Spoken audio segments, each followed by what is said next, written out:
It's another episode of the Brownwater Banter Podcast, and my name is Jared Seymour. My name is Joey Gates. I didn't feel quite right, but this one's recorded, man. We're not live. We had to do it this way. We got a real busy month in April, so it's crazy. Yeah, you're not going to be able to comment and talk directly to us, but do drop the comments in there. We've got a good show for you, man. In the studio, Tyler Prowant is back for...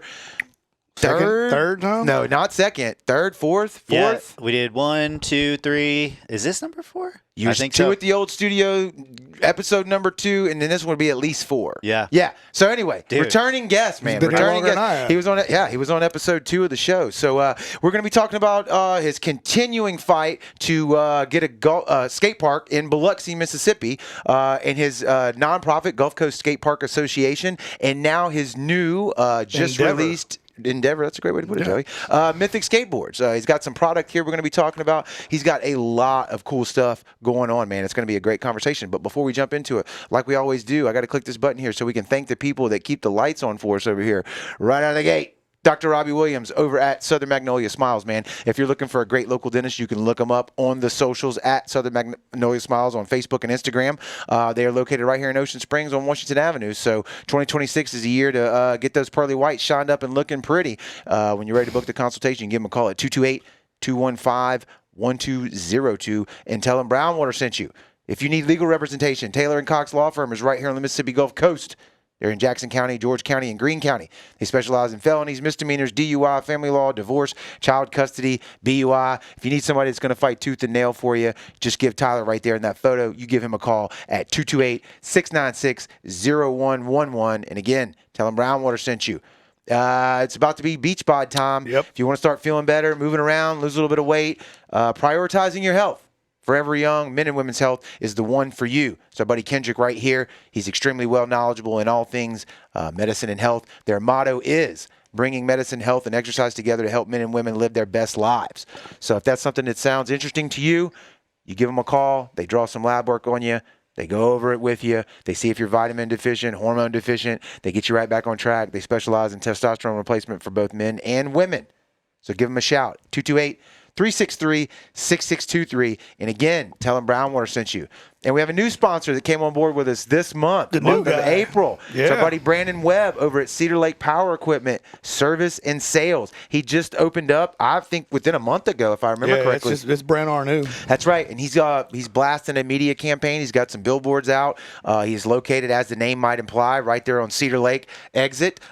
He's got more for that gas station right there, Love's or whatever it is. He's got all of your power equipment needs right here under one roof, sales and service. He's selling Skags. He's selling who else, Joe? You got it. No, I know I don't know what else he's selling, but I know he's servicing all models. So whatever you got over there, you can bring it to them and they can take it. Yeah, he can hook you up. They're doing all kind of cool content on the internet right now. I text messaged him the other day and told him, I was like, dude, I am super impressed with your ability to get on camera and just like let it rip, dude. So Skag, Steel, Pioneer, and I don't even much know how to say that brand. I don't know. It almost looks like marijuana, but it's Maruyama. So anyway, he's an authorized dealer for Kawasaki, Cooler, Briggs & Stratton, and Honda. And I'm going to rip off his little spiel. If it grows, he's got something that can kill it, cut it, or make it grow better. I like that, Brandon. So we appreciate you coming on board with us this month. What about my hair? That would be great, honestly, for the both of us. And we'll have to talk to him about that. If he can help us out there, boys, he'll really have some business. Magician. Yeah, but give him a call, 228-206-0960, and tell him Brownwater sent you, man. We appreciate him coming on.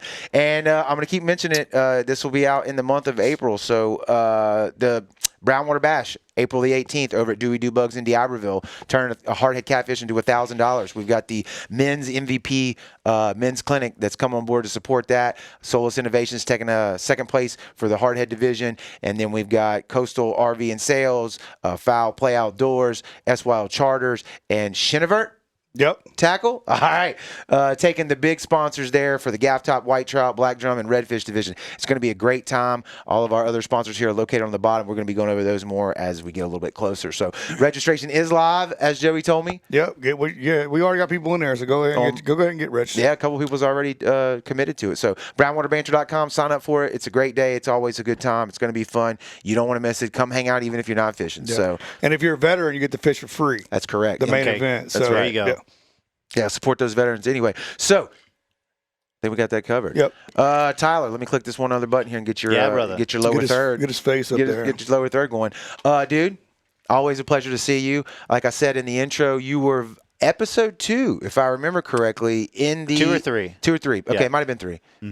In the old house at the table, the dining room table with no cameras. Yep. And just some microphones. Yeah, and with our mutual friend AP, I think AP was there. Yep, that's right. That's where all this started, was with him in his garage, actually, at AP's garage. Back when I was rocking a brand that I've graduated, Shotgun Skateboards. I do remember Shotgun Skateboards, but your passion to get a DIY skateboard park here on the Mississippi Gulf Coast goes all the way back to that. That was 2018, dude. Yeah, I even remember going on. I went on the news at the Wayward Kraken actually to talk about we need these skate parks, and so I've been advocating for a long time. A long time, dude. You are in the Air Force, and we're shortly after that. Help me out with the year. You got deployed and were gone for a couple years, right? Deployed. Then I came back. Belgium? Belgium? I got an assignment in Belgium for a little bit. Really awesome opportunity to see the world on that one. I remember seeing serve your my photos. country. Yeah, I bet.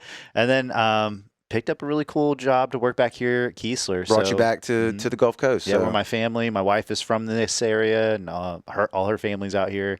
And I'm just my family's from Panama City, so it's just right up the road. Yeah, right down the road. Okay, perfect for us. Yeah. The military lifestyle really lined up with the kind of lifestyle we wanted to live. So. Oh, that's unique. A lot of times it pulls you away, or in places where you can't kind of live sometimes the lifestyle you want, right? Well, I'll say, not everyone can design their life, but I've somehow been living a life by design for a few years now, and even prior to I planted the seeds of wanting to become an instructor because I knew that would allow me to come down here for a little bit. You saw the future. It's called planning ahead, kids. If you're listening, do it. Yes, keep doing it. Keep doing it. Let time carry the weight is probably my best advice to the kids. Don't act like you're not going to be here tomorrow. You absolutely. You should plan to. That's right. That's right. So let's take people that didn't hear episodes, the previous ones that you've been on. Let's give them a rundown of your background as far as skateboard, your love for it, and then why you're so passionate about bringing this DIY park. Well, I think my love started from just hanging out with my friends. And, when I was a high schooler, I picked it up and we had a great time, and there was, this magic of when you skate, you're learning a trick, and then it's more so more of a social sport than you realize. And sometimes you learn a trick, so you show it off to your friends, and then once you land it, it feels like you all did it, and that has carried with me throughout my life. And as I joined the military, I've been to now 143 different skate parks, so that's one of the awesome things about the era we live in is I've always filmed me doing these things, and then I'd post it online, and in duty assignments when I was away from my family and friends, they'd jump in the comments or share it. And even though my father's passed, he was my biggest fan, and he would always get in there. And so that feeling, all this stuff kind of goes together and has always went together for me. And so, the thing about, and one of the main reasons I applied to get this assignment, not just to be with my family, I knew this is where I could make the biggest difference in skateboarding because when Katrina came, and this place the whole Gulf Coast is often plagued by, natural disasters. Right. It's tough to get on our feet. And so last thing some people think about are the kids and the infrastructure for skateboarding and things like that. And so I'm in a unique position to do that. And so I've devised a little bit of a plan, found some people who supported me. And so fast forward the last 3 years, the Biloxi DIY Skate Park, through a lot of effort from collaboration and partnership with Biloxi Main Street, the Greater Biloxi Economic Development Foundation, the city, and a whole slew of skateboarders, we have started to get that going. But that's not the only project. We're also working on one in St. Martin. We're working on one in Ocean Springs. We are collaborating with our friends in Picayune, working on helping just advocate for their project. Gaucher is interested in getting one. A friend of mine, Stephanie Hard, and her family. Super interested in getting one there. So anyways, through this nonprofit, we've found a lot of friends and people who think that there should be more for the youth out here. And skateboarding is an awesome sport that's very it's unique in that the organicness of challenging yourself, that a lot of kids are gravitating to it because they don't have a coach maybe breathing down their neck, or maybe they don't fit in. There's so many different elements that maybe they don't align with a traditional sport where skateboarding is perfect for them. Yeah. Anyway, so now we have the skate park. Last year we did a big renovation on it. We got it all. We gave it a good facelift, painted it. We moved a mini ramp. We had a doctor who was in training, who finished the end of his degree up in Hattiesburg, and he messaged us. And because we had our nonprofit, you told us about that. Yeah, I remember you telling us that. Yeah, you had to go up there and get the whole thing. Yeah, the half pipe. Yep. Right. Yep. We got the half pipe or mini ramp, as we call it, down there, and that is when people, I think, for the first time was like, there's actually something happening, and so we got to continue building on that, making it safe. Right. And then we've been doing youth skate clinics almost every month, twice a month sometimes. Every Wednesday night we meet up. And so more than just the infrastructure for a park, we've also created a thriving community of people who will drive even an hour or 2 hours away to come skate with us. Even if they have a premium park in their city, they'll leave it to come be with us, because when you come with us, you know you're part of a community, a family, and you're part of a movement. And there's kids at that park who've literally held drills and hammers and paintbrushes that made that park what it is. Yeah, that's sweet. And I've learned a lot too. I've learned, like, one of the things that I want to make sure all the kids know, that I've kind of learned the tough way when you start to do advocacy, you're kind of guiding this thing, is that, sometimes there's going to be problems that pop up.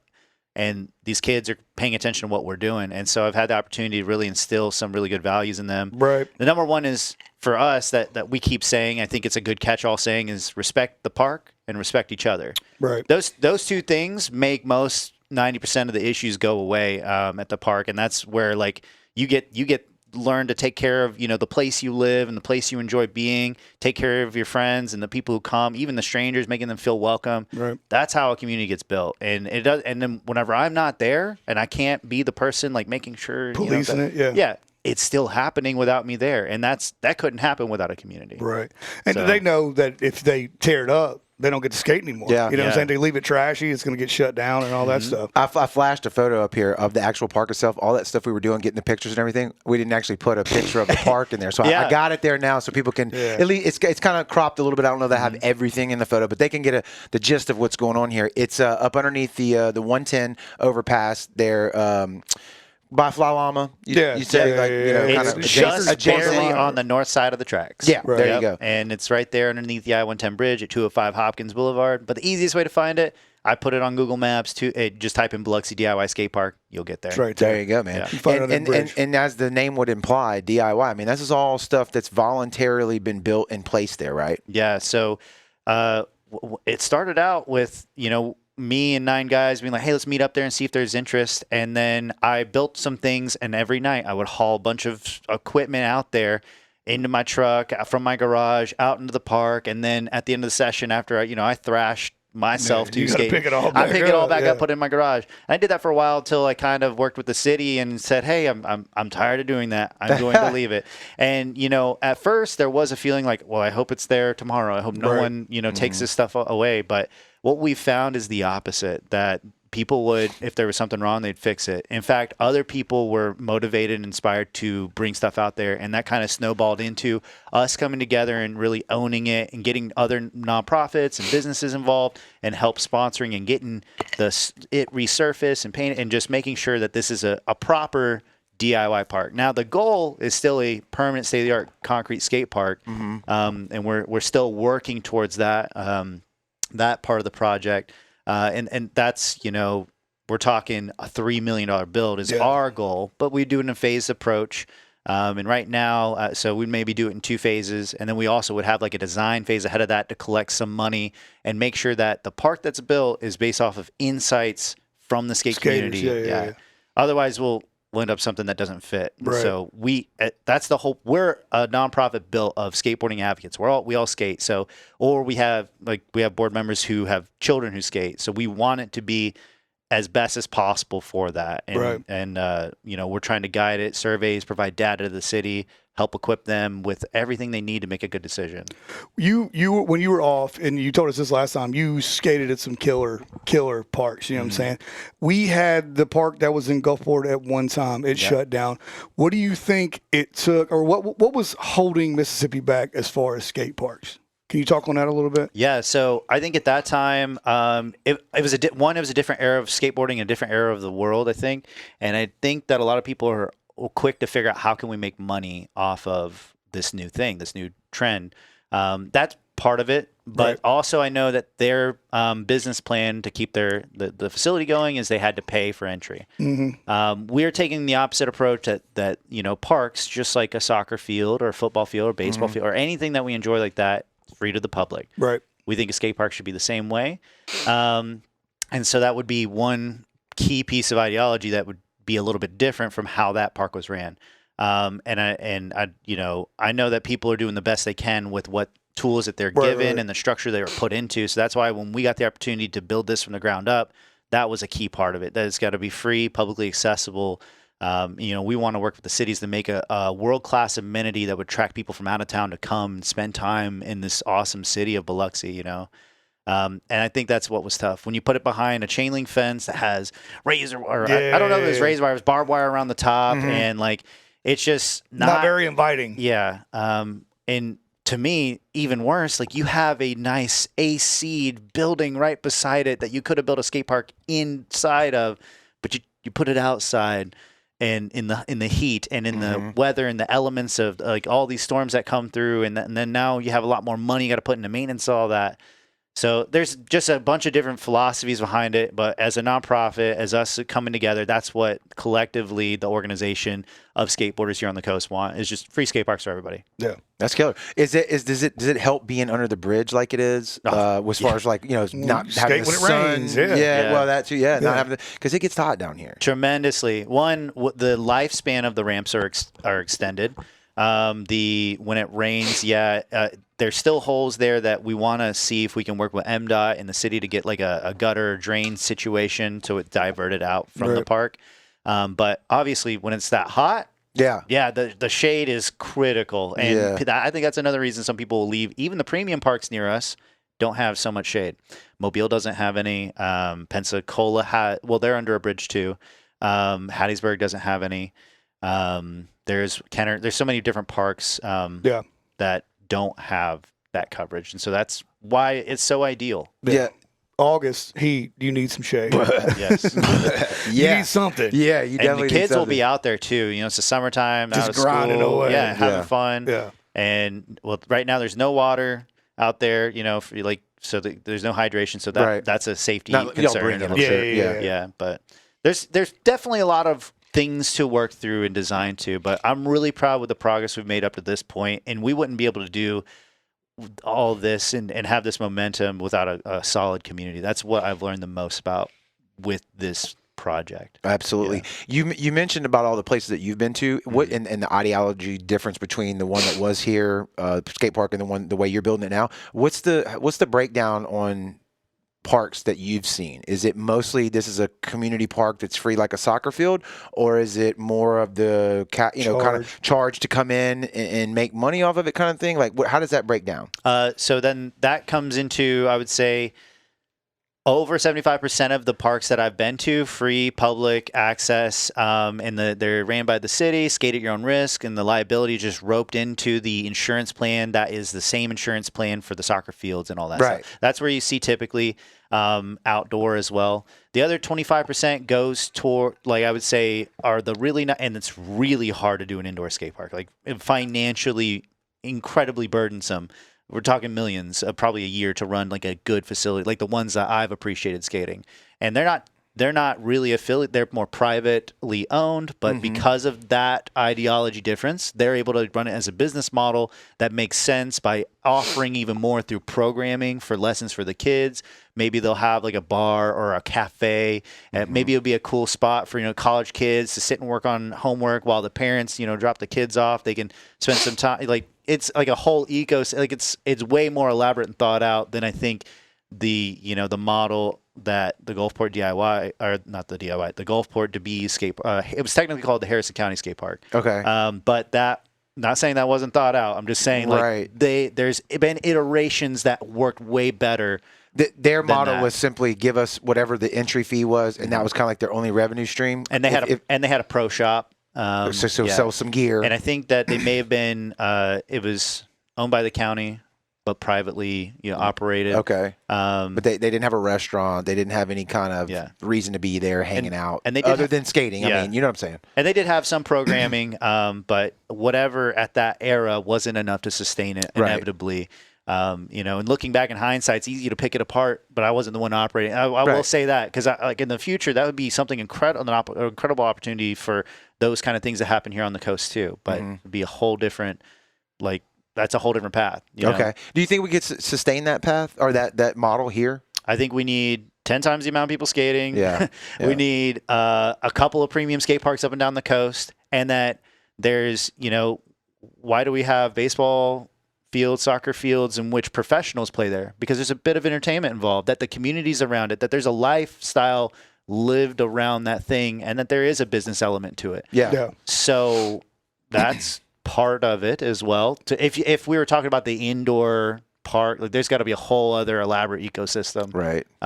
That, the county isn't going to pay for that piece. They'll pay probably for, I'm not saying that they'll pay for it, right? Because I want to find grants and other opportunities and have this grassroots movement. And if there are matching funds to get this thing to happen, great.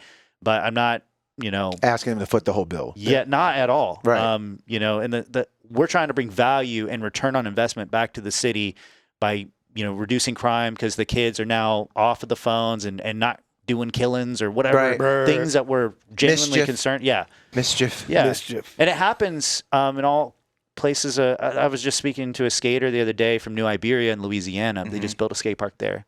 They have some juvenile killings that are happening a lot in this community. And in an effort, to kind of alleviate that, because they've seen around the country that other cities with a similar problem, they'd put more amenities in for the kids, and they put in a skate park. And so now, literally, there was some movement and some things that people would say, like, let's put the guns down, pick the boards up. Right. I know it sounds a little corny, but in their community, it was legit. And it worked. It is working. They just built the park, and you can already see, talent growing from there. It takes time for that stuff to for us to see the return on investment on that, but it's way more, right? Yeah. And we got to do something for the kids. Yeah. Give them something proper to do, to aspire to, and just have fun, things that are actually interesting to them in this era, Yeah. It's another outlet. Everybody plays baseball, everybody plays basketball, football. Getting people hooked back into skating. What's your biggest thing on that? How do you reach these young kids who are, maybe they don't fit in on a baseball field, maybe they don't fit in on a football field, they just want to go out there and live free and skate what they want to do? I think the appeal is, one, it already looks fun. There's a whole subculture around it. You'll find most people are already wearing some form of skate gear, and from Vans to shirts, hats, all these different things, and they are already kind of adjacent to the culture enough that really just having the opportunity for a space and having our programs are free for the youth skate clinics. Right. They're absolutely free. We've done demos at Wool Market Elementary. Yeah, I remember in the gym. Yeah. Yep. That was so sick. And just they just light up. And if it's something they want to try, we just make sure that we have some skate mentors there on hand to kind of show the ropes. We don't have any certified instructors, but we can have some dudes out there who know a thing or two. This is how you would drop in. We provide helmets, and then we're guiding that culture together. So that's kind of the onboarding point really for the kids. And then we have a lot of adults who are coming and returning. In fact, I think one of the coolest stories is our treasurer for our organization. I kind of assumed he'd always been skating, but he only skated a little bit in college. And then whenever we put a post up on Facebook. He was one of the first 100 people to come out. But he just kept coming, and he would bring stuff out. And I asked him hey, you told him about what we're doing. And I asked him if he'd be the treasurer, and he said, yeah, I'd be down. And he's been doing that for the last 3 years. And he learned to kickflip at the skate park, and he was in his 30s whenever he started up with us. And so, it's cool to see that happening. He wasn't the guy that was with you last time you were here. Was that him? I don't remember who. No, I think that was his kid. Was I think what pulled him? Okay, that was Michael McMiniman. Yeah. Okay. His kid, Killian, was. He's been at the park since the beginning of this thing too. Okay. I was confusing that, but yeah. So you mentioned your passion for it, where it's taken you all over the world, skating, the people you've met. I can relate to that through a number of different things. This podcast, doing music stuff, it's pretty killer. I like the term you used. Would you say people are already like wearing Vans and they may be community adjacent? Is that what you said? Yeah, community adjacent. I felt that way. Joey and I, like when we were coming up, when we were a little bit younger, we were going to shows, concerts all the time. Yeah. I think they call it nu metal now or dad rock now that we're older. But like it was, I would see all these like guys that played music in these big bands, like they all skated, like they all were on skateboards and stuff. And I would look at that and I'm like, you know, like you said, like kind of the fashion was there in the rock world. Yep. And they obviously skated, but like it wasn't around here that I knew about. Did you? No, I didn't know. I didn't know anybody that skateboarded really. Like maybe one person that did like a little bit. I don't know, but like there was no hangout place that I knew of. There was no parks at our time when we were coming up that I knew about. So the culture wasn't around here then. So I didn't experience skateboarding and never got into it, never did it. Those days are way past me now. But like you're building something or trying to build something, and you're telling me that it's here, like Biloxi, St. Martin, Gaucher, Ocean Springs, like. It already exists, and you're like tapping into that and trying to grow it to where these kids can have something to believe in, like you say, if they're not into sports or whatever. I think that's pretty cool, man. I think that's super cool. Like you don't maybe even do you realize like the dividends that could pay over time in the community? I know you do, but like man, there's been some incredible stories I've seen even in hearing secondhand or thirdhand from our volunteers, and all I know is that you have no clue what a child's home life is today.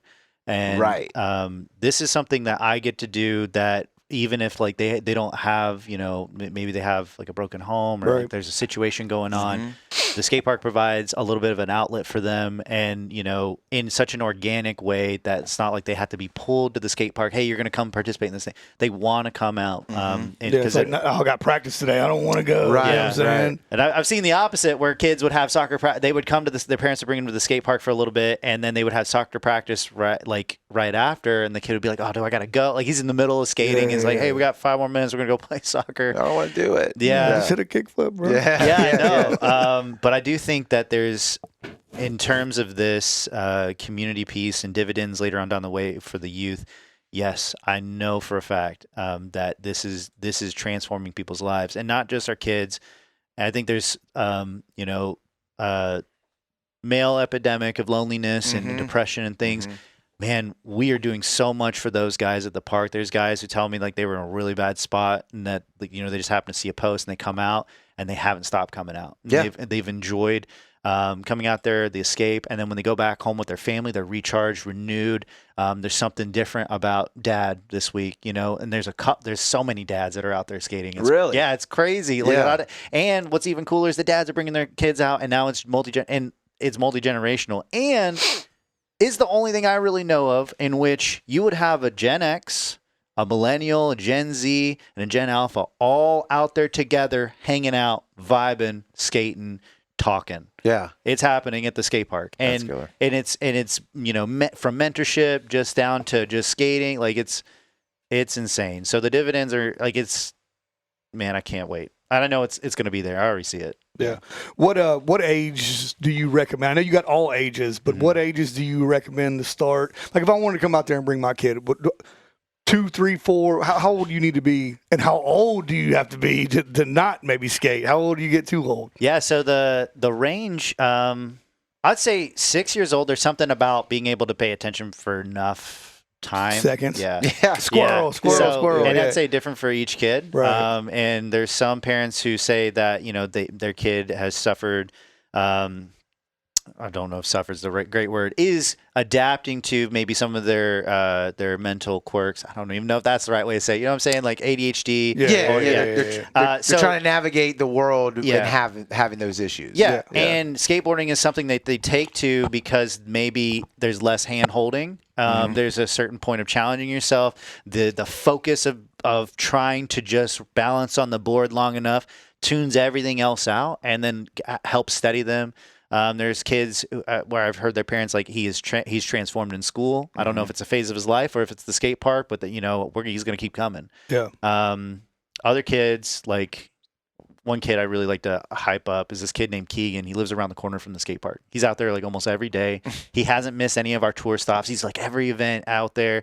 And he helped build some of the ramps, and like his parents are just so proud of him. And like like now they have something to help remotivate him back to school because they know how much he loves it. Let's okay, you keep these grades up, and that board's getting snapped. Not saying they do that, but like you know, like you might not be able to go out to the park. You don't get to go to Skatepark. And that's a motivation for a kid, and that's why I think every parent. I hope for my daughter one day that their kid would have an internal engine, a motive, like something that puts drive, something gets them.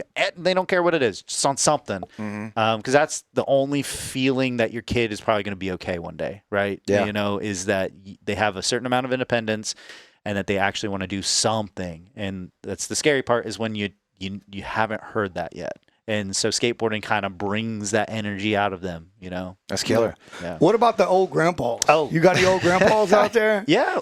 That's kind of like almost us. Yeah. There's a skateboarder I'd like to highlight. He's not a grandpa yet, and I keep teasing him. His oldest is like 21, I think. But he's been with us from the beginning. His name is William Perry Riddle, and he's actually going to be one of the competitors in one of those contests I'm be telling you about a little bit with Mythic. But he's moved from California. Do you know his age? I think he is 50, like 50 okay. up. All right, cool. Yeah, if he said, all right, we ended the show right there. Bro, when you see what he does, though, stop recording. We're done. Yeah. I'll have to message him and see, because I know he tells me all the time, but he's old enough to have a kid who's 21, so however that is. But the dude rips, and when you see like the stuff he's throwing, like he throws like early grab 360s out of a launch ramp. He's one of the guys who could actually be out there with the demo in front of the kids and have the kids just screaming because he's just sailing. And he's an incredible skater, and more than that, he's also a businessman, entrepreneur, and he's a craftsman.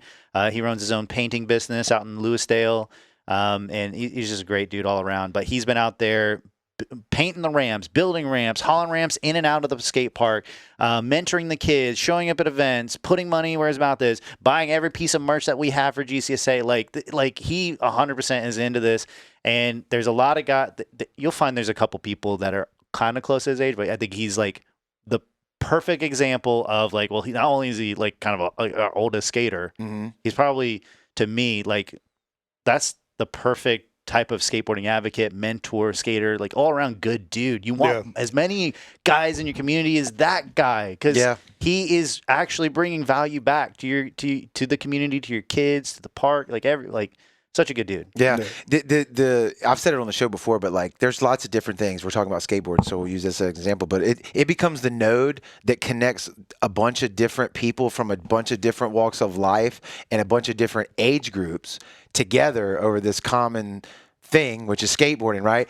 And then like you're saying, like the youth, the younger kids can look up to these people and say, hey, like this dude's however old you are or whatever, but he's cool, he skates. Oh, but by the way, he's like got his shit together. He has he does whatever, like this guy you're saying, and they can learn from that. It's a mentor, right? Like and bring them, they get more out of it than just the skating.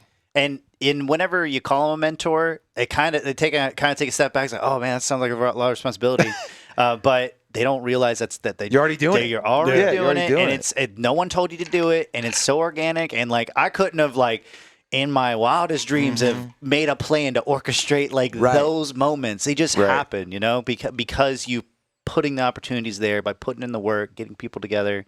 And it's just like it's awesome. Yeah. So that old guy's out there ripping it up again, dude, bro. I didn't even think he could do that, dude. Are you serious? Yeah. So this whole journey for you, man, like it's probably pulled you in places that you didn't think maybe necessarily you would go. Like that skateboarding could take you there. Like tell us a little bit about like all the stuff that you've had to do outside of the skating that relates to the skating. Yeah. You had to start a nonprofit. You've had to meet with all these different community organizations and tuck my shirt in, put a suit on.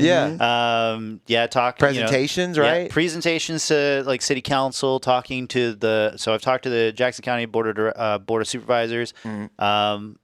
Like my first real introduction was Biloxi Main Street, talking to their board. Now I'm a part of that one.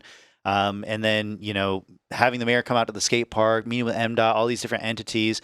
And I think my job has allowed me to be a little bit more articulate.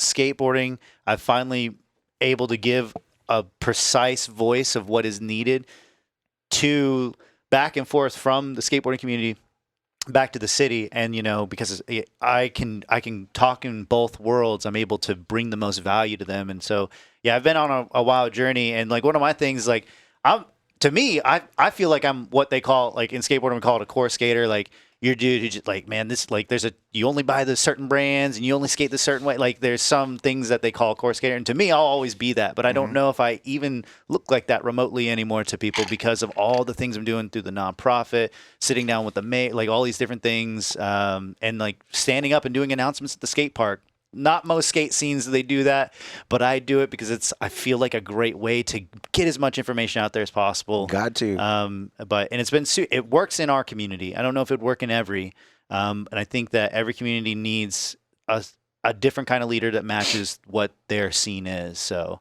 I've just been on. Yeah, that's the journey I've kind of been on. A little bit of personal growth. I finished the main reason I went for my bachelor's in digital media and web technology that the Air Force paid for was so that I could leverage that to do better branding, to do better, content, and really it's visual communications with somebody you're not going to see this person maybe who reads the flyer.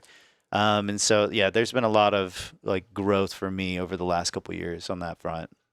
To make sure this all works. That's absolutely killer, and I hope the kids at home are listening and picking it up. Like you're doing things over here and over here to always align back to that to that goal. Strategic alignment. Yeah, and it's not an accident. No. Yeah. Oh, I think that back in the day, and I think I felt this a bit. You may have as well.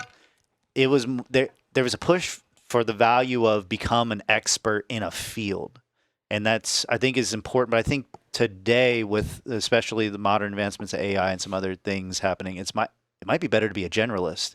And that's where I kind of feel like I've sat is like I've picked up all these different things. I did construction in the Air Force for the first 6 years, then did cyber, then instruction. Always been skateboarding, but I've always dabbled in digital media, making YouTube videos, and all these different skills at the periphery of my awareness have kind of come together, and I could rely on them to do these things. Like I know enough of these different things just because I experimented, got out there and tried some stuff. Well, even our age group, like we kind of came through this time where technology did all this crazy stuff, and we've all had to learn these kind of different skills. Yeah. How many people edited videos 15 years ago versus how many edit videos now? Like it's still not everybody, but it's a lot more. Yeah, telling me a fisherman is out there editing videos now. Right. Yeah. And Hank almost has to if he's kind of doing anything in business in that genre. You have to. Yeah. Yeah. It's wild. Yeah. Social media changed the world. So we've said it in a bunch of roundabout different ways, but Gulf Coast Skate Parks is the nonprofit. Yeah, Gulf Coast Skatepark Association is the nonprofit we founded. Okay. With our mission to develop access to skate parks and to grow the skateboarding community. All right, and I shared it a minute ago while you were talking about it. I shared the what it is now, and I flashed earlier what your digital concept is on. You got that on your Facebook page. Oh yeah. I'm going to put it back up again. Can you kind of just from memory, describe to us what it is and what it's about? So you're probably looking at. I know you're looking at the concept of. It's the concept that we got from Pillar Design Studio. Essentially. We collected community feedback through surveys, meetings, over 2 years worth of it, and we put it all into a design document. Right. I'm really getting into the nuts and bolts of this thing. Yeah. And we took that to a designer just to ask them if they would give us a concept. This is the type of service that they would genuinely charge like $10,000 for. But since it was just a rough concept and we're a nonprofit and they believe what we're doing, they did it for free. And so we took this concept based off of what skateboarders want. We gave it to the designer, and he gave us kind of a rough idea. Now, there's some things that the community, when they saw that, they were like, oh, that part's awesome. This part we would change, and we have a list of things we would change. But obviously, if we were to work with this designer, then he would go and do that piece. And we would iterate till we got till we woke. Can you give us a little nugget of one thing that I'm looking at the design right now? Joe's looking at people on the live are or on the replay. But what was one thing they said change? So the crab, that's there, and everybody, in the middle, right in the middle of the skate park, would be a great place to put an emblematic feature of Biloxi.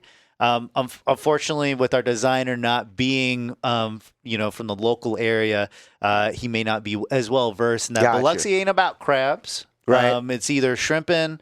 It's kind of crabs. Now, I'm going to see why you keep talking if I can find a better zoom up of that, because the picture I got doesn't have it, but keep going. It's all, so that was one piece. There's also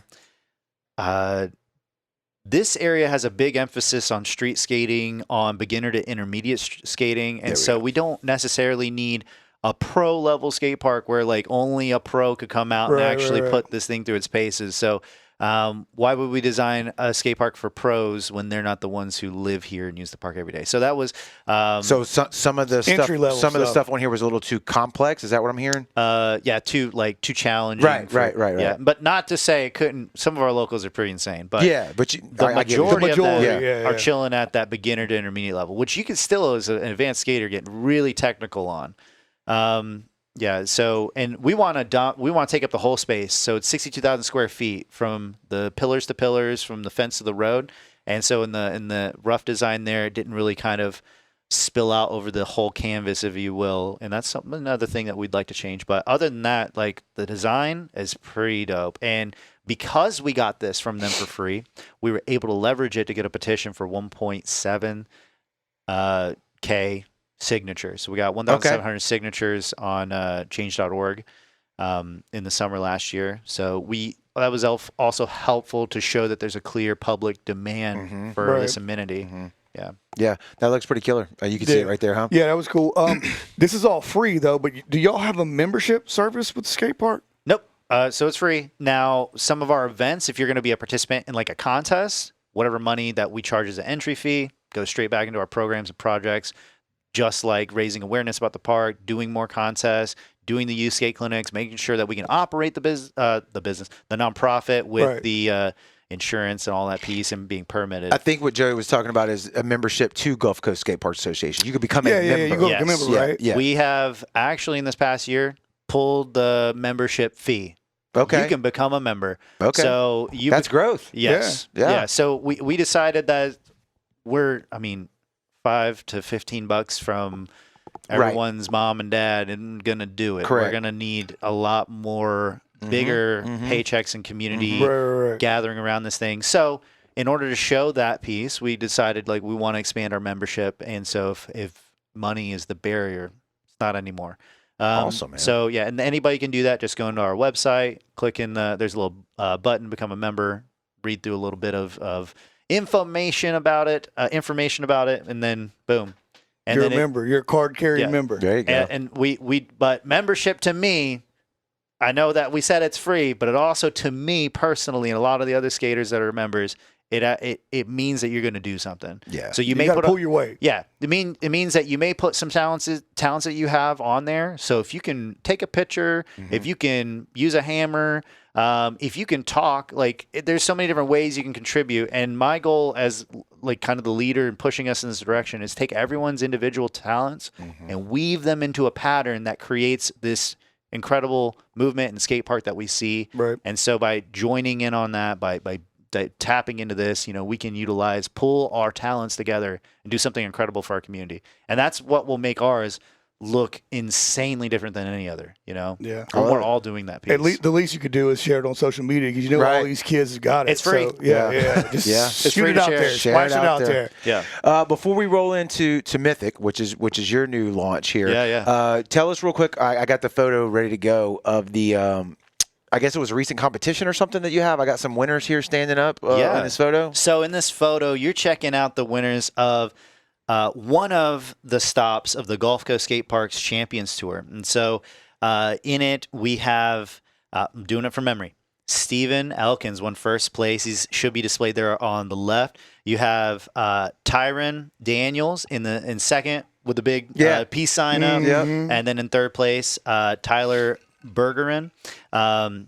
Incredible local skaters from Dreamland, which is the Dreamland Skate Park in Hammond, Louisiana, where they have a totally gnarly skate park, a really incredible skate scene. And we've been, this was our third tour stop. So each month we go to a new city, to a premium skate park where there's a big community, and we bring everyone who's in the Gulf Coast we invite everyone out that's in the Gulf Coast region to come skate with us at that event, and just like it's a big road trip for us all to just come and hang out. So all of your Gulf Coast Skate Park Association members, participants, whatever you want to call them, there, we're all going to get in a destination, go to a place and skate it and show off who we are. Yeah, we're gonna do that. We're gonna advocate for skate parks, for programs, rally and highlight the talent of the community, and it's all in an effort to spread awareness about this project that we're working on in Biloxi. And we have 2 major events happening on the tour.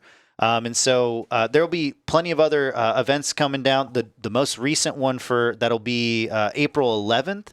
We'll be stopping at Mobile, which is just an hour from here. They have a premium skate park. We've jumped through a lot of hoops to get that one permitted out of all of them. No slight to Mobile. Thank you so much for letting us come, but it's always tough to get those permits. But it's going to be a great turnout, and that's probably going to be the one that's going to be on this whole tour, one of the biggest ones. And so that'll be on April 11th, 5 p.m. at the Mobile Skate Park. But in that photo that we were looking at, that was just here's the thing. That photo you're looking at in first place. Bring it back up. Keep going. Yeah, sorry. No.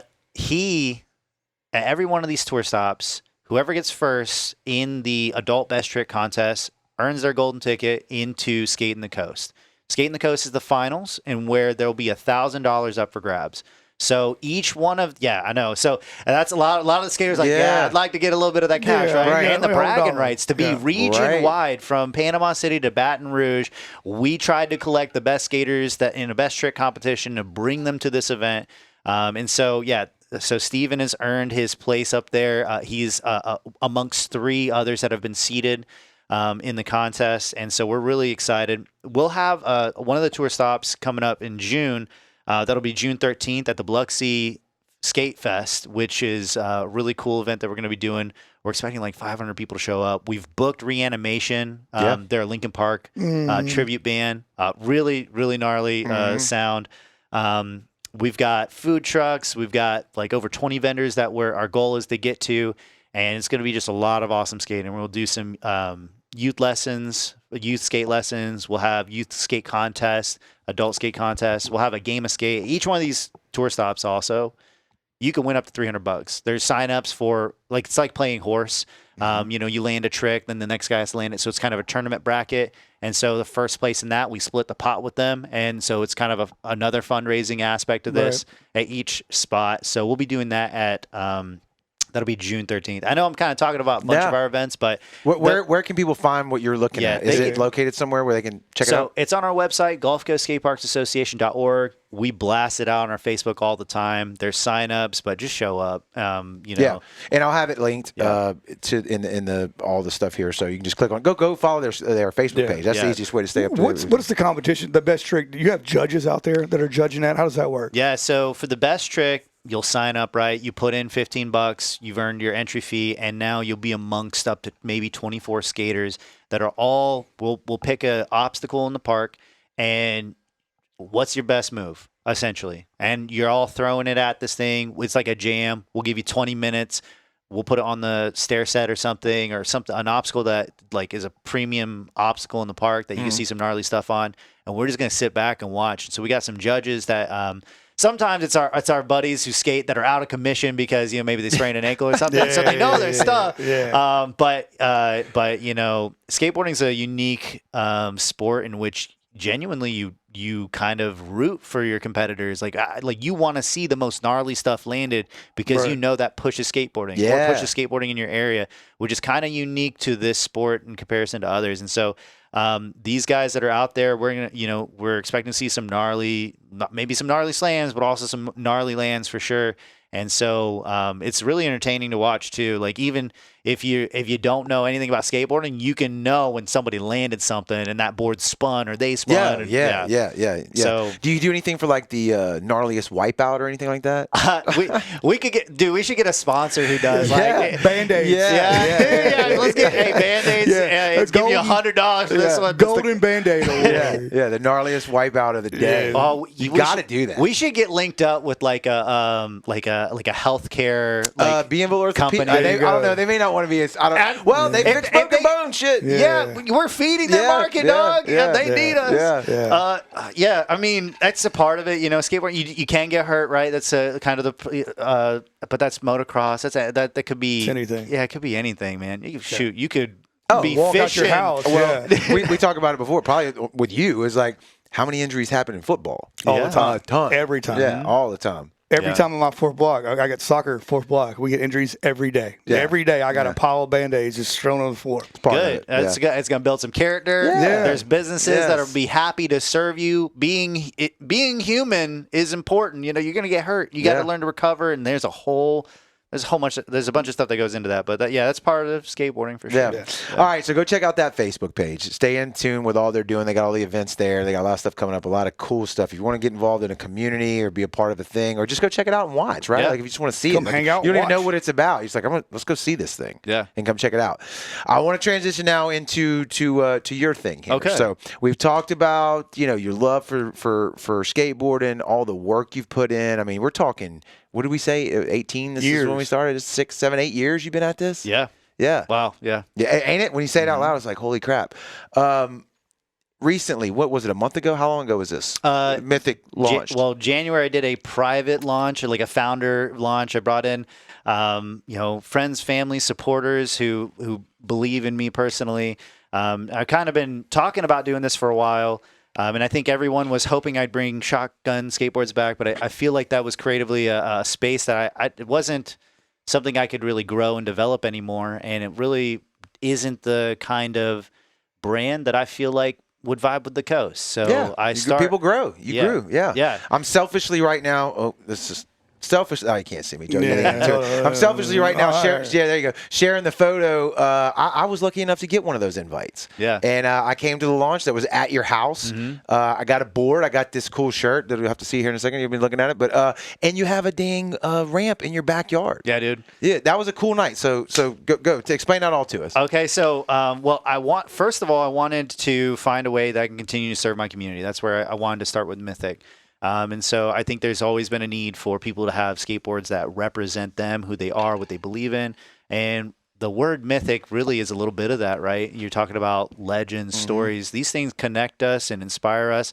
And so when I was planning this event, I wanted to have just a night with all my friends, all the people who I've enjoyed being around, including you, man. You've been a huge part, and like you may not know it, but like you've also been a little bit of a mentor to me. I kind of look at you from what you're doing with Brownwater Banter, and even back in 2018. 18, when we were back to Kraken. So I was glad you could be there for that moment. And it was cool, man. When we did it, I didn't expect it, but we did sell out of boards in that first week. You were telling me, like, I really would hope we sell out all these things. Well, because I was just on a prayer a little bit that, that this would work, that, people would, see the value in it, because that's a risk. Yeah, you're putting a lot of money up on this stuff.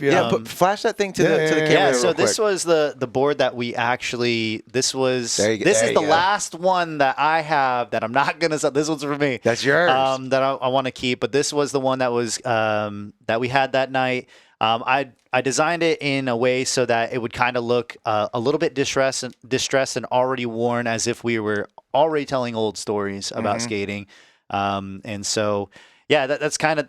I won't make another one. I will not re-release this design. Okay. Yeah. I may reskin it. I may do a lot of other things, but it will not ever be this. So whatever 30, it was 25 boards actually that night. Whatever 25 boards went out that night, that was it. Limited release. Yeah. Yes. Oh yeah. I got one too, baby. Yeah, I got one. Yeah. But you had one. Son. But the energy of that night, I just wish I could replicate that for everyone, because I had a thing where everyone was showing up and they were having fun, and we were like kind of setting up to the last minute, and then whenever people came in, I had all these real skaters that grew up on the Gulf Coast. I decided I wanted to make a memory that would last their lifetime, hopefully, at this launch. Beyond, okay, we're going to be selling boards now. So I put together like a little trivia thing, and I did not expect how stoked they'd be for it, because you know what I'm talking about with Kahoots? I do Kahoots all the time. Yeah, so Kahoot is it's on I use it on a smart board. So you'll give a question, and you got A, B, C, D, and you got to do it on your phone or whatever you want to do. And you can kind of gamify it a little bit. So and we could go for points or whatever. Yeah. And so I made this really cool trivia game where, like, if you knew a little bit about the Gulf Coast, skateboarding scene, skateboarders from it, maybe interesting stories about it, the things that have been happening with GCSA and me, like, so a lot of the people that were there were my supporters as well. So, like, what was the name of, my first skateboard company? And like maybe some quirky question, like, the people who, like, it was just a great moment, and seeing them banter back and forth about, no, it's not that, like, that energy was just so hyped in that room. And Andrew Buras, who is the vice president of GCSA, he ended up winning the Kahoot. It was really awesome. Yeah, and then, it was a great vibe, dude. Like, I'm community adjacent. That's how I'm gonna call myself. There you I'm go. not a skateboarder, but I love what y'all are doing. And I was there, and I'm looking around, and I'm like, man, this is so freaking cool. Everybody was just there for the cause and excited, and you were excited, and it was just really cool. And then you walk out your back door, and you got a ramp. It's a the mini ramp, dude. The mini ramp. Okay, don't let me say the wrong thing. And like everybody's just like going up and down, and I'm like, man, this is really cool. Andrew actually helped me build the mini ramp while my wife was pregnant, and then we had it built, and then I always had the plan to expand that deck. And I think that's the thing that makes people go like, holy smokes. I built a really like nice deck out the backside. It was like, put string lights up. I wanted to like rip the barbecue out and like let's start barbecuing, throw the tunes on, and let's go. The only shame was about the event is that the rain kept coming on and off, and so the ramp was still a little wet, but like it didn't stop the guys from skating the ramp. Roll with it. Yeah, and so we had Solomon out there skating. We had the whole group out there, but we got a lot of good pictures and photos and memories of the night. And even friends from Florida, like from where I grew up, came in from out of town just to hang out and skate and just talk and share stories, which it keeps coming back in my head. This is like the thing that Mythic is all about, connecting each other through stories, and that is all that is related to skateboarding and back and forth, just to the human experience. So yeah, it was a flash that red board out there, because I'm digging the red cover. Yeah, I'm like cool. the whole deal there. All right, yeah, it's kind of like a little Phoenix. Yeah, whatever this is. Yeah, right give us some more about the name and the logo. Okay, so with Mythic, and the reason I went with this emblem of the Phoenix, or it's art. You can interpret it however you want.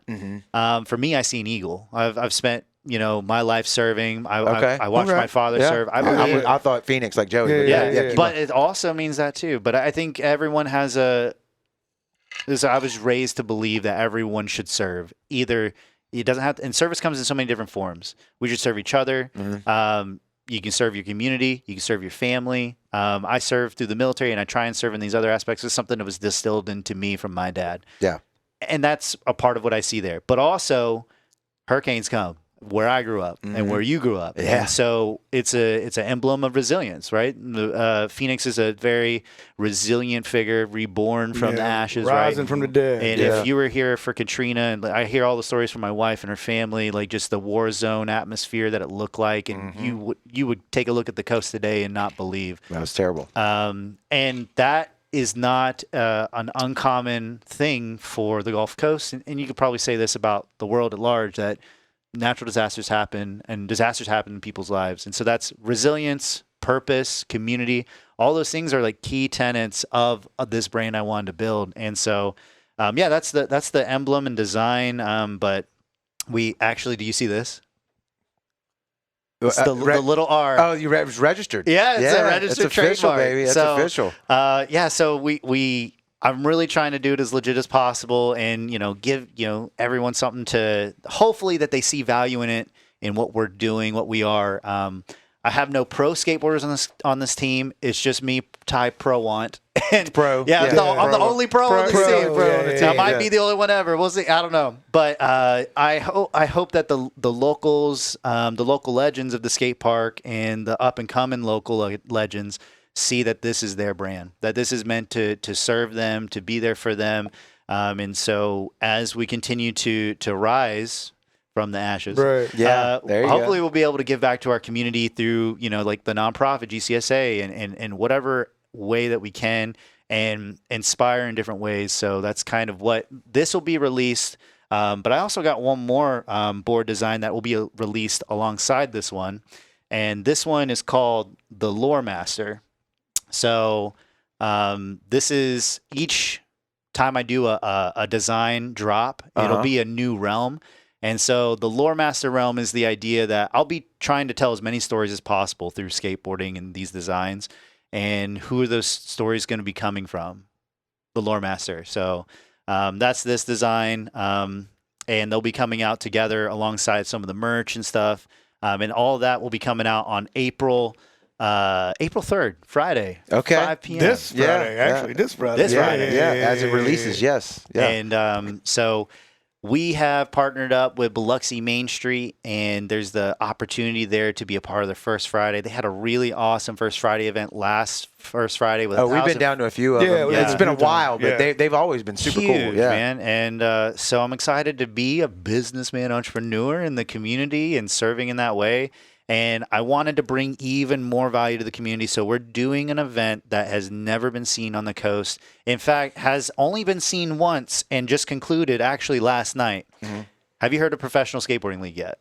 No, not at all. I have not. So this thing is insane. They get 2 teams of athletes, pro athletes, right? Mm-hmm. Since it's a professional league, and they put them together in a team contest that's subjective focused, and it's kind of a little bit like baseball where like one person will go out and set a trick, and the next, like the other team will have to send out someone to do that same trick if it was landed.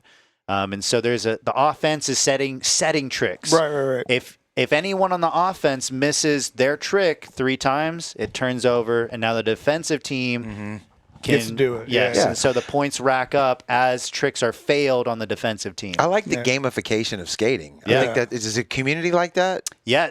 Yes. Yeah. We were watching it Gnarly Barley last night when we were at Hammond, and we were just stoked. They're about to do karaoke or something. We're like, no, let's finish watching this, guys, real quick.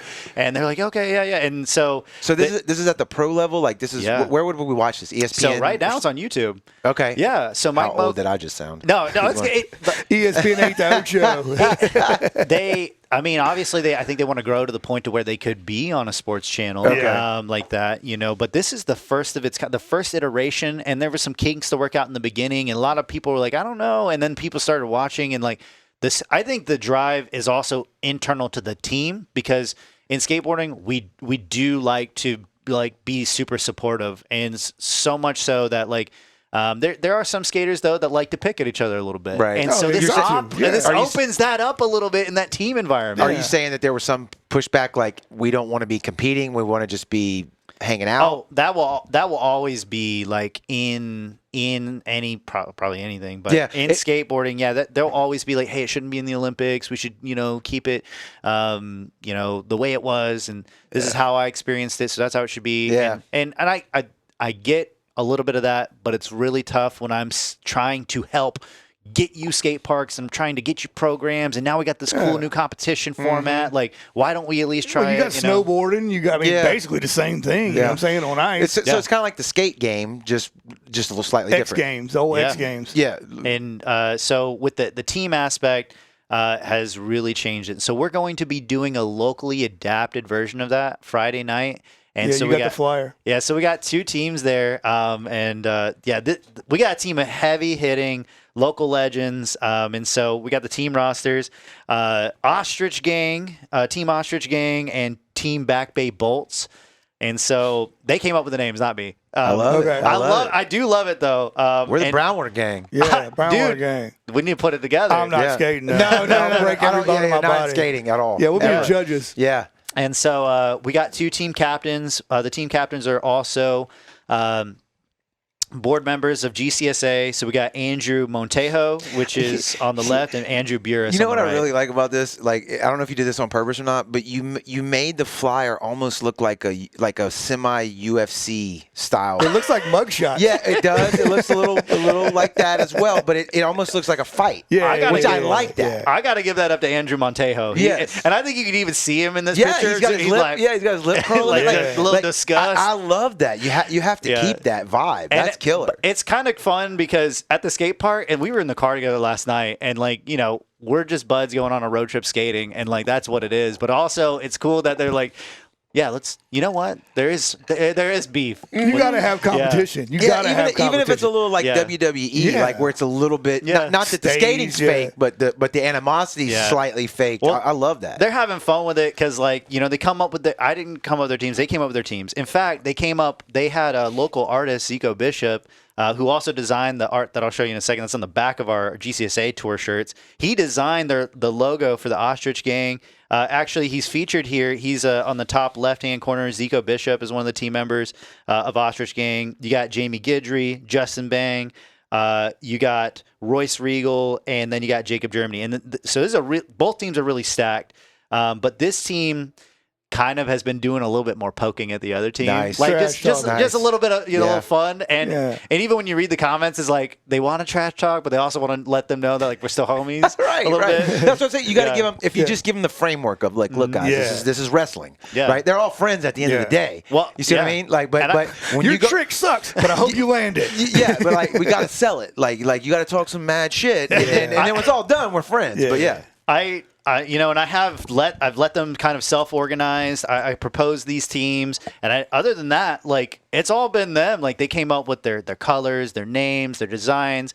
We need some pyrotechnics out there. Yeah. Is what I'm saying. You know what I'm saying? Some like throwing some flame. Yeah. Well, no, we can't have them under the bridge. Okay. Like that'd be like the main thing the city never wants to have under the bridge. You remember a couple years ago? Joey knows. Yeah. Semi-truck that burned up. Yeah. So I was thinking about that earlier, but I didn't want to bring it up. But you brought it up. Well, and there's a crew that they really support what we're doing, but they're like poi, like fire spinners and stuff, and they do entertainment. They want to come out and support. And I was like, and then I thought I was like, oh no, sorry, guys. We literally anywhere else we could probably make it work, but under that bridge. But this other team, the Back Bay Bolt. So tell you a little bit about it. Andrew Burris, he's the alongside of all these guys who've been around this area skating for a long time. He has always been pushing for skate parks, even when he was a kid. He grew up in Gulfport, like right there next to the train tracks, and grew up skating the Gulfport DIY and the Harrison County Skate Park. And so he's been pushing for these skate parks. An incredible skateboarder. Went down to Skatepark of Tampa. The Tampa Skate Park is a huge, like, renowned skate park in the skateboarding community. And he worked there for a small time, but he was mostly skating out of there for a bit. But he's such a good skater. And and then in the top right-hand corner, we got Perry Riddle, which I mentioned. He's our old guy. He's the oldest guy out there. But he don't, like, that dude shreds. He plays the greatest hits too. Not only does he shred, he's got like consistency out there. And then we got Andy Hernandez. We got Gannon Critch. A new edition, late edition skateboarding. You can get hurt. So we got kind of like a team, some backups coming in. So we had Logan Sasser come in. But just because we pulled him in off the bench doesn't mean like he is an incredible skater. He is so good. And then lastly, we got Yoshi. Who has been winning contests. Cool name. Yeah. I grew up with Mario, so we dig it. Yeah. So that's the lineup for the Back Bay Bolts, and so it'll be on April 3rd, 5 p.m. And like I said, like this place hasn't seen something like that.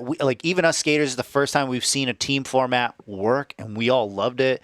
And I think that the other piece is there's a lot of locals have a lot of talent that I think that maybe if this works out. I was talking to Brent, who owns a skate shop up in Hammond called Still Pushin', and I was kind of like probing him a little bit. It's like, hey man, if y'all got a team together and like we pick the time and place, like let's go have a friendly competition and sparking like actual. I think that's killer. I do too. I think you're on to something. City by city, contests, and then like let's really workshop this thing. Can you imagine the Coast Coliseum selling out tickets? Yeah. And we build a skate feature in the park, and that's what the contest is on. And they go back and forth battling it out, and we do a tournament style there. 25 teams, commentators. Yeah.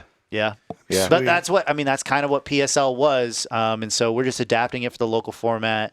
We're not pros. We don't have that level of consistency. We don't have P-Rod's Park, which is where they debuted this at, which is the most ideal location for you to do it. We're literally under a bridge at a DIY skate park. I think you just lean into that. I think, like I say, you make it like not silly, but like, you know, WWE, WCW, like when WWF we don't do yeah. the best tricks or consistency or whatever you're saying, but like we make it so much fun that you don't. That's okay. The Savannah Bananas. Exactly. So there you go. Yeah. Exactly. Joey just nailed it. Savannah Bananas. But it's entertaining. Like people love 100%. that. 100%. Yeah. They'd rather go watch that in a baseball Dude, game. have you looked at their tickets and watch what's going on with that? It's insane. Yeah. It's insane. I have been paying attention, and the more that I explore this idea, it really just started as a whim. I was expecting to just do some challenges for the public release, but then I was like, I really want to give something of value back to the community that's entertaining, that they'll remember. And I didn't feel like those challenges, it was a little convoluted what I was trying to come up with. And then PSL came out, I was like,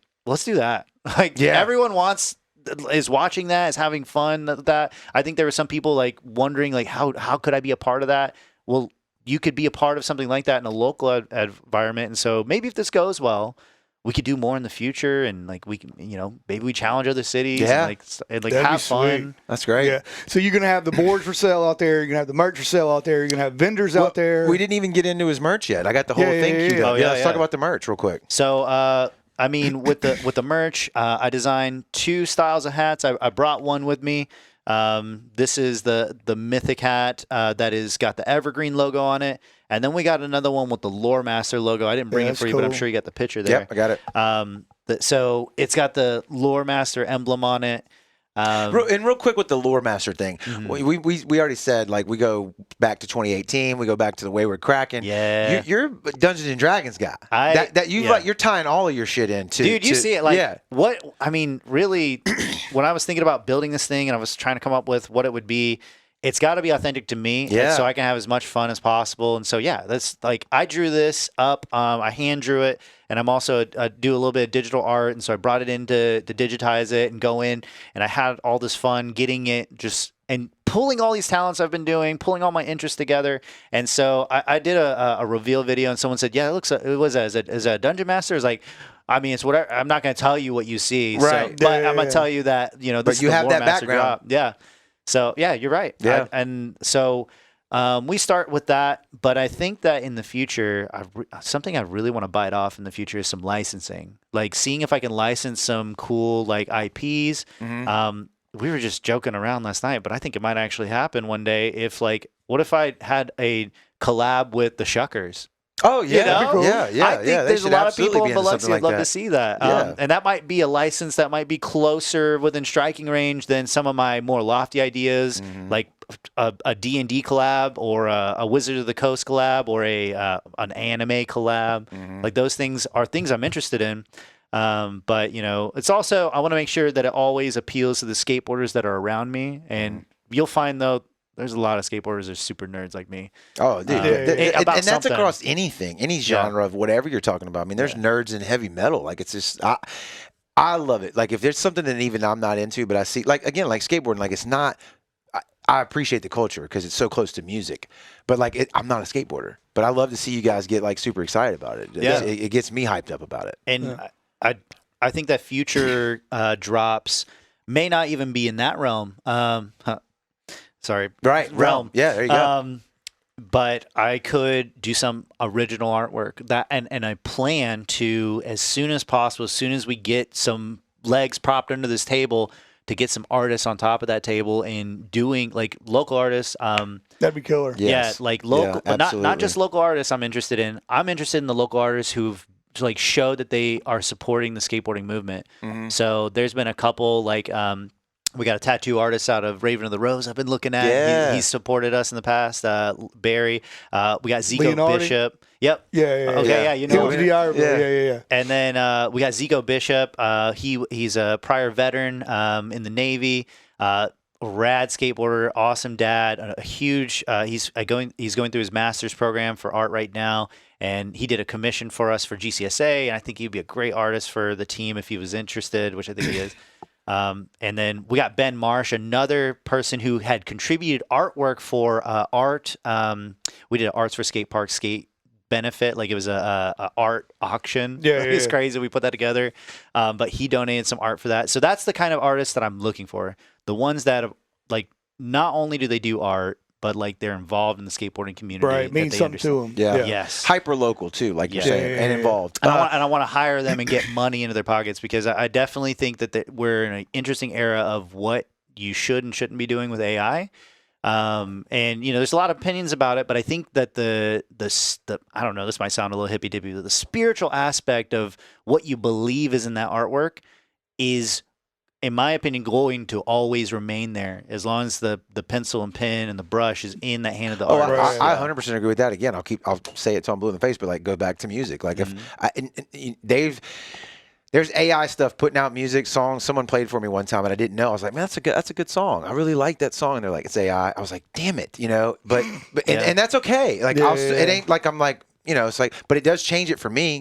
Changes it for me because I want to know that somebody hurt for that song or was super happy for that song or whatever the emotion is supposed to be. It does change it for me a little bit. Same thing as what you're talking about. I think that it may be ideal for ideation and and maybe reference to a degree.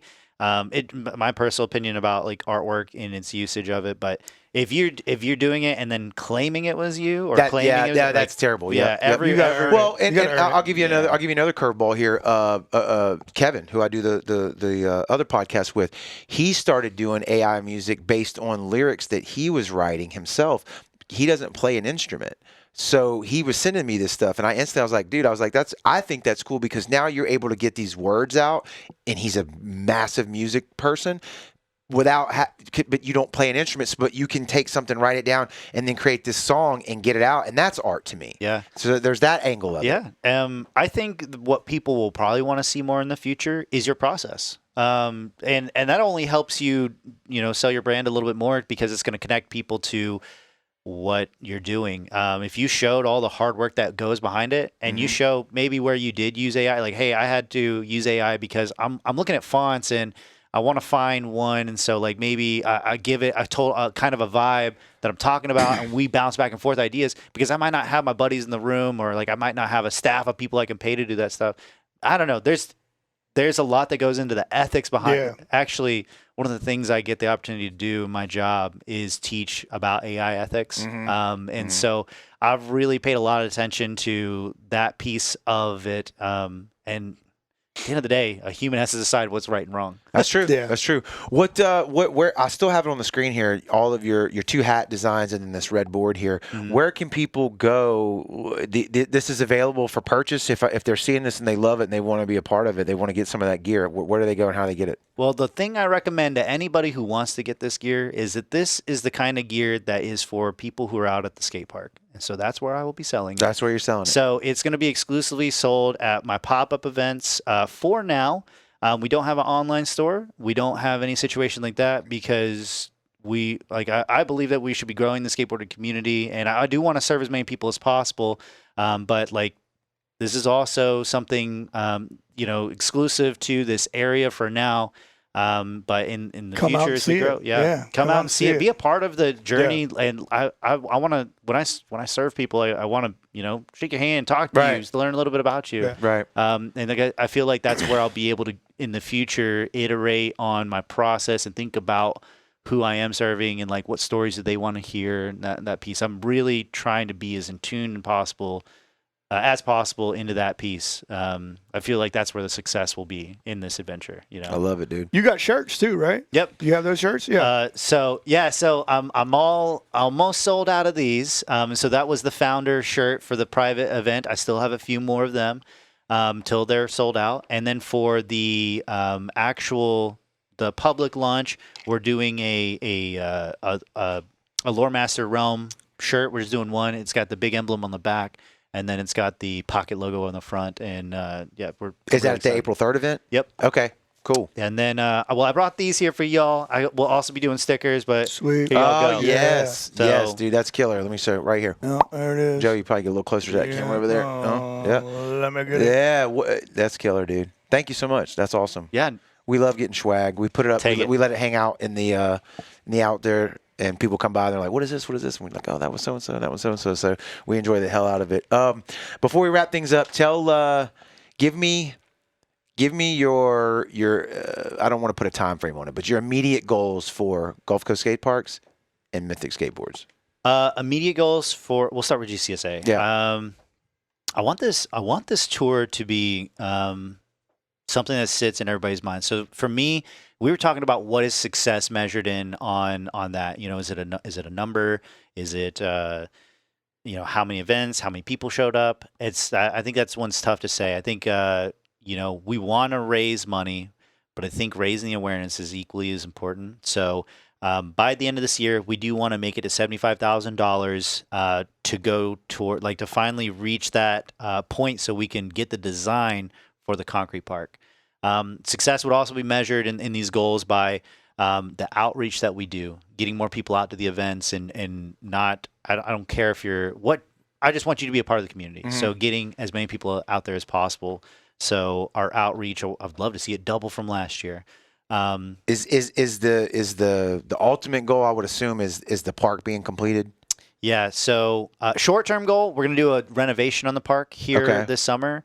So we got a generous donation from the Greater Biloxi Economic Development Foundation. That's one allowing us that money to pay for a stage and bleachers and the sound and then a band to come in. Mm-hmm. And then we were able to, on some of those fronts, save enough money from some of them who really believed in what we were doing. We were able to directly turn those savings back into renovations to the park. Okay. So we'll be doing that. That's a short-term goal.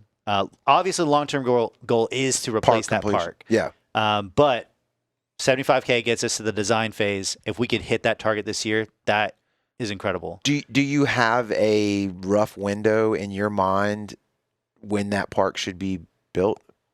So I'll put it this way. Pensacola built a multi-million-dollar park, and it took their version of a skateboarding advocate out there, John Schell, and his crew of skaters. Yeah. About 8 years to do it. Okay, that's If we, but let's your own path. Yeah. If we started in 2018, that means in what 2? Well, but I mean, you had things go on. Yeah. You had deployments and stuff like that. So that's not a fair comparison if you go 2018 as your starting point. Yeah. But I would say our real starting point has been from when I hit the ground running in 2023. I agree with that. So I would love for this to be in striking range within 2 years to have a park, like it shovels in the ground. Nice. But I love it, dude. And then on the Mythic side of things, switching gears from the nonprofit back to the business, I just want to explore all these. Like, this is really just an artistic expression of the things that I want to sit and draw some rad stuff and come up with some cool concepts, meet more people through it. I think there's more ways that I can serve people through a business that I can't necessarily do through a nonprofit, and I want to explore that.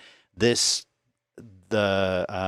competition is an interesting element that kind of may even change a piece of my original. I think that's cool. I think you're sitting on something. Yeah. And I think that, but by the end of the year, by Black Friday era, I do want to be online and see if I can serve people through there. And if anyone's interested in picking up. By when? Say that again? Black Friday. Yeah. Okay. Black that's Friday. What Actually, that's a few months away. Pink Friday. I think I want to be in the Pink Friday to Black Friday window. I don't know what Pink Friday is. I don't know what that is. Okay, well, cool. Let me drop some knowledge on everybody. So I'm also part of the Biloxi Main Street Board of Directors. Yep. And so they are really interested in revitalizing the downtown area of Biloxi. And so that includes the economic growth of their local small businesses. So Pink Friday was an effort launched by a ton of different main streets and other local businesses to support and make sure that money is coming back to our local communities. So Pink Friday is when we all decide, hey, we're going to go see what's going on in our local downtown shops and support them on Pink Friday.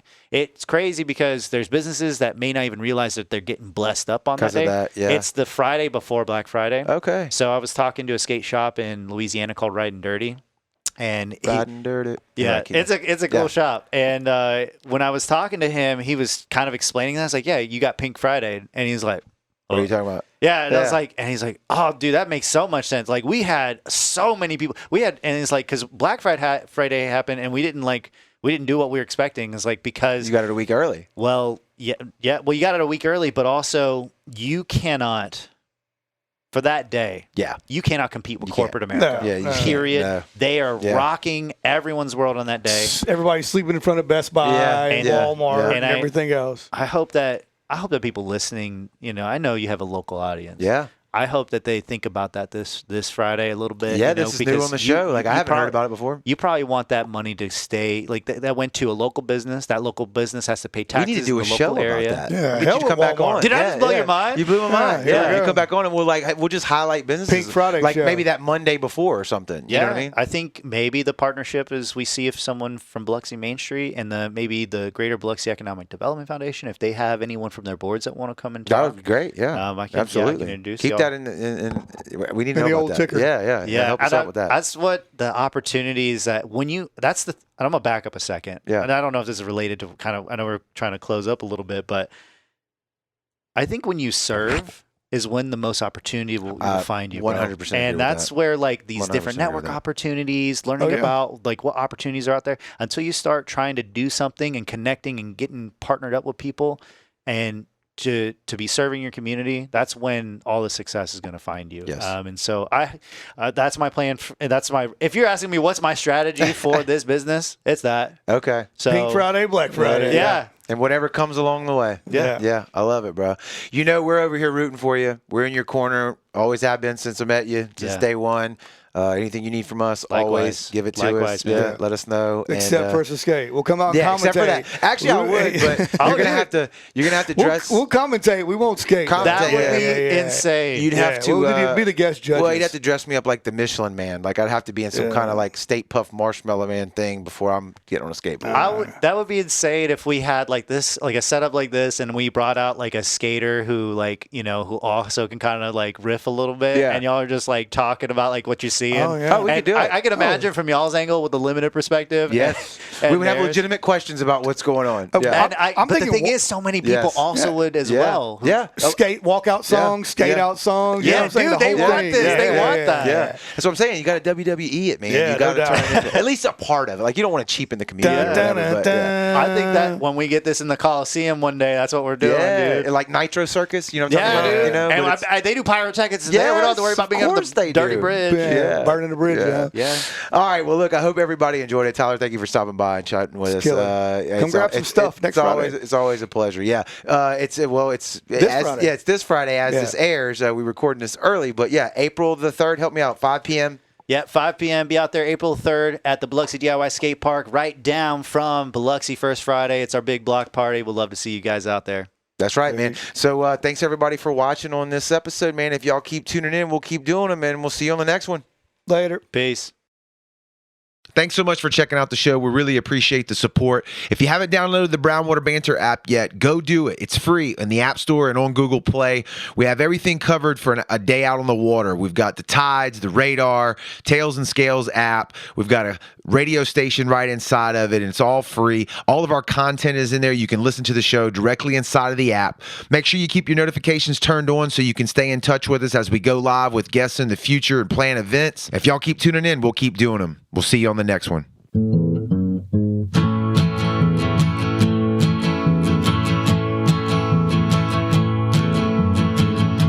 Brownwater Banter.